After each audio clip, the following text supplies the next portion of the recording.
Israel has been one of the best friends of the United States, and he's not going to, contextualize that. And they feel that, that Israel has this, it goes way back, Rick, decades, this idea that there's a cabal of American Jews that try to fix or influence the Roosevelt administration or the Truman or Kennedy to do something that's not in the interest of the United States. This video is about the conversation Nick Fuentes and Tucker Carlson had, and Victor Davis Hanson chimes in as to the fact that Tucker did not challenge Nick, and that was a mistake that he made. Here for analysis, senior fellow at the Hoover Institute, Victor Davis Hanson. Victor, what do you make of this split within the Republican Party? Does it seem organic to you? Yeah, I think it's born out of a lot of things. I think there's a lot of disappointment on the paleo right that they had the hearts and minds of MAGA and Donald Trump. And then they learned that Donald Trump is not a isolationist, he's a Jacksonian. And he feels correctly so that Israel has been one of the best friends of the United States, and he's not going to, contextualize that. And they feel that, that Israel has this, it goes way back, Rick, decades, this idea that there's a cabal of American Jews that try to fix or influence the Roosevelt administration or the Truman or Kennedy to do something that's not in the interest of the United States. And the immediate problem was Tucker, if he wants to bring in somebody and give him a platform, and I wouldn't have done it, but if you want to do that, then there's a model on the conservative side how to do it. William F. Buckley had Eldridge Cleaver, a convicted rapist, Black Panther person. He had the segregationist George Wallace. But what he did do, and Tucker did not, and as you intoned, he cross-examined him relentlessly. So the point of the interview was to warn people that these people can be dangerous. So when Tucker had Fuentes in there, all he had to do was say, I'm not going to let you talk. Each time you make a statement, I'm going to assess the validity. And anybody who watched that interview knew that almost everything that Nick Fuentes said was demonstrably false and designed for other reasons. And he didn't challenge it, and that was the problem. Yeah, he was pandering. He was pandering to Fuentes, and his role, and I think we agree on this, should have been to challenge him. Let him speak. Absolutely. And let him make his positions clear, and then challenge him on those positions, especially the ones that are way out in left field. Yes. Ted Cruz is one of those who did not hide his outrage about the Fuentes interview while speaking at that Republican Jewish Coalition Summit in Las Vegas this weekend. I wanted you to hear this clip.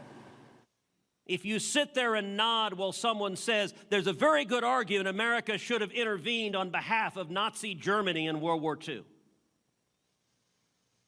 If you sit there with someone who says Adolf Hitler was very, very cool, and that their mission is to combat and defeat global Jewry, and you say nothing, then you are a coward, and you are complicit in that evil. Yeah, his silence is basically an endorsement. So what does that tell you about Tucker Carlson and, by extension, the Heritage Foundation's Kevin Roberts?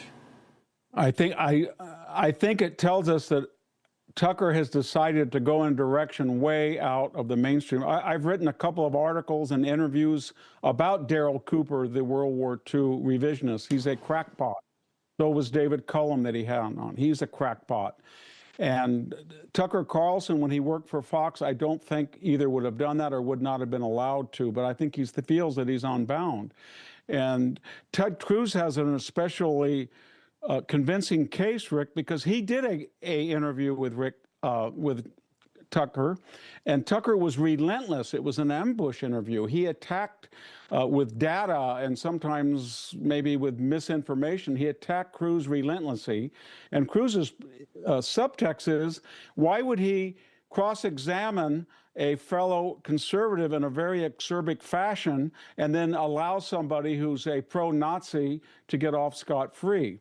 And of course, yeah, that's a There's no That's a answer great to point, it. Victor. Real quick, I have about 30 seconds left. National security expert Fred Fleitz wrote in part on X, quote, "The Republican Party and the MAGA movement have no place for anti-Semites, Holocaust deniers, and Israel haters. These people are a tiny minority of kooks. We don't need them. America First means standing with Israel and denouncing and fighting against anti-Semitism. For me, there is no room for compromise on this." So how do you, Victor, think conservatives should handle this new faction going into the midterms and in the face of other upcoming political challenges?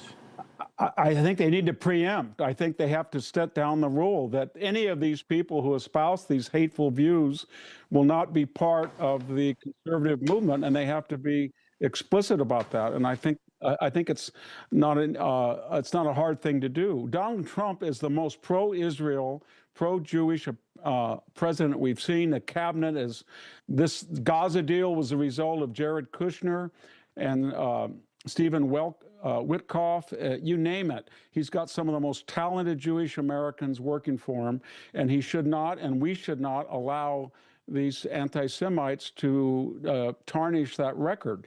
And our strongest friend in the Middle East is Israel. It's the only consensual government surrounded by 500 million people who live under autocracy. So it's a precious relationship. We should not let anybody endanger it. Victor Davis Hanson.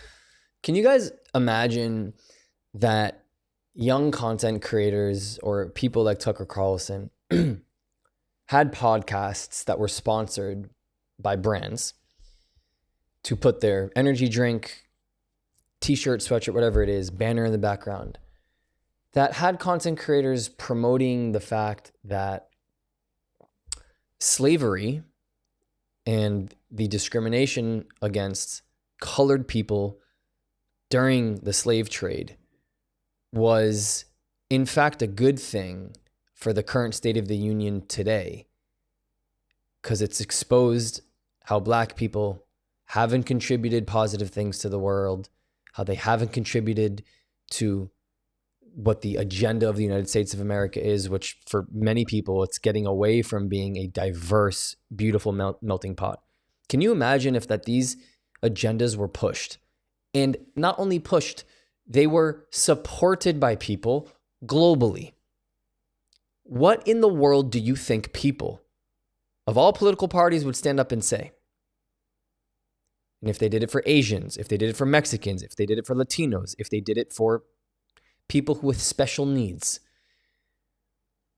But when normalizing the conversation around the fact that the Holocaust wasn't as severe as people make it out to be, maybe there were other alternative motives and alternative reasons that we don't really know about, but now we're discovering that maybe Hitler was actually onto something, and that what they were doing with 6 million Jews was actually something that they were meant to do because of how Jews were and what they...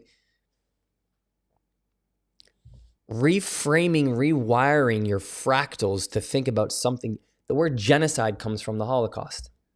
Undoing that thought, undoing the books that you read in high school, undoing the history that you know to be true, only because you have people that are willing to get on camera, who have a big platform and such influence, deep influence, to do it themselves and get you to think that what you used to know, what you used to believe, what you used to actually understand. What did you do on 9/11? You would post, you would commemorate, you would mourn. And now suddenly we have the same people who now are saying, oh, wait a minute, hold on, this Jewish problem, maybe we should revisit it, are the same ones that forgive Osama bin Laden and post his letter on TikTok in 2024 saying he was right.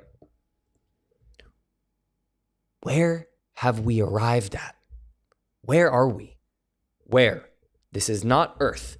This is not the normal place we knew to be Earth, where, yeah, there's things fucked up, but people up here, there's absolutely nothing happening. It is a flat line.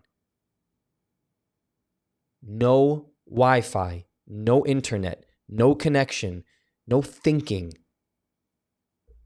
Brain dead is what we are, yo. Why? Why is that, Barack? Well, you are what you eat. This is what people eat. They consume this shit. For breakfast, lunch, and dinner. But it's not sustainable. I've said it before. It's not sustainable. Oh, ladies and gentlemen, thank you so much for all of your support. Links below in the description to help support this channel grow. If you haven't already, please press that subscribe button so you are here, part of the community. Here's a note from me.